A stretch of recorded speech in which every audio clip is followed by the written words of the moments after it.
Previous ভিডিওতে আমরা শিখছি শুড দিয়ে কিভাবে প্রেজেন্ট অ্যাডভাইস, এক্সপেকটেশন বা প্রয়োজনীয়তা ইংলিশে এক্সপ্রেস করতে হয়। আজকের ভিডিওটি সেই ধারাবাহিকতার নেক্সট স্টেপ। কারণ আজ আমরা শিখব পাস্ট সিচুয়েশনে কারো কোনো অবস্থায় থাকা উচিত ছিল কিন্তু হয়তো সেই অবস্থা ছিল না, তখন আমরা আজকের ভিডিওর স্ট্রাকচার ইউজ করে কনভারসেশন করব।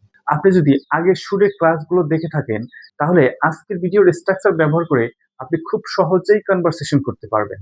আর না দেখে থাকলে পরে অবশ্যই আগের পার্টগুলো দেখে নেবেন। Let's continue.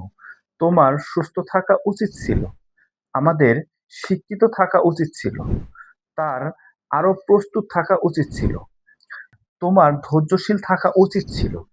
এই ধরনের কথাগুলো ইংলিশে সহজ এবং ন্যাচারালিতে বলতে আমরা আজকে ভিডিওর স্ট্রাকচার ব্যবহার করব। আজকে ক্লাসে আপনি শিখবেন কিভাবে পাস্ট অ্যাডভাইস, এক্সপেকটেশন বা রিগ্রেট ইংলিশে এক্সপ্রেস করতে হয়। তাই আজকে ভিডিওটা মনোযোগ দিয়ে দেখুন, কারণ আজকে ভিডিওর স্ট্রাকচারটি বুঝলে আপনি কারো কিছু হওয়া উচিত ছিল বা কারো কোনো অবস্থায় থাকা উচিত ছিল এই কথাগুলো খুব সহজ এবং সুন্দরভাবে ইংলিশে বলতে পারবেন। So let's get started. এই হচ্ছে তাহলে আমাদের আজকে ভিডিওর সুপার ইউজফুল স্ট্রাকচার। চলুন প্রথমে আমরা স্ট্রাকচারটা সহজ ভাষায় বুঝে নেই, এরপরে ডেইলি লাইফের সেন্টেন্স দিয়ে প্র্যাকটিস করব, যাতে আপনি স্ট্রাকচারটা মুখস্থ না করে আপনি আপনার রিয়েল সিচুয়েশনে ইউজ করে ইংলিশে স্মার্টলি কথা বলতে পারেন। তাহলে স্ট্রাকচারটি হচ্ছে দেখেন, subject plus should have been plus এনপিবি।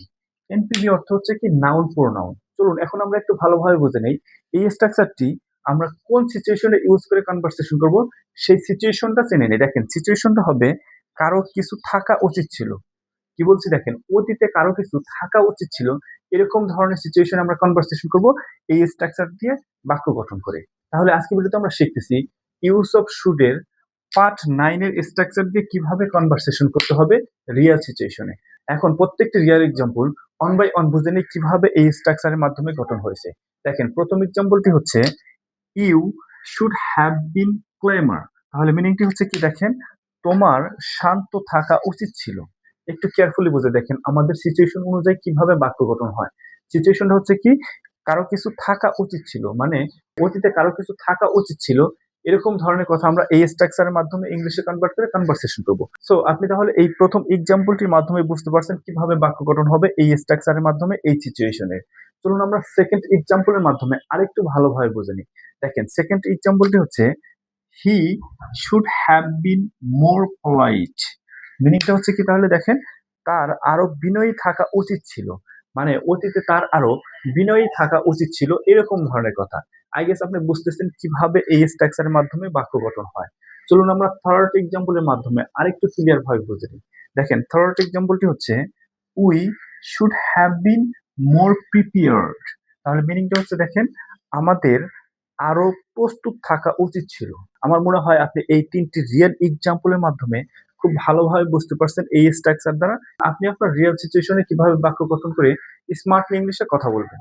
আজকে ভিডিওতে কিন্তু একটা বিষয় ক্লিয়ার, যখন আমরা বলতে চাই কারো কিছু হওয়া উচিত ছিল বা কারো কোনো অবস্থায় থাকা উচিত ছিল, তখন আমরা ইউজ করব আজকের ভিডিওর স্ট্রাকচার। সো আপনি যদি আজকে ভিডিওটা মনোযোগ সহকারে দেখে থাকেন তাহলে ডেইলি কনভারসেশনে অনেক কাজে লাগবে, বিশেষ করে অ্যাডভাইস, এক্সপেকটেশন বা রিগ্রেট এক্সপ্রেস করার সময়।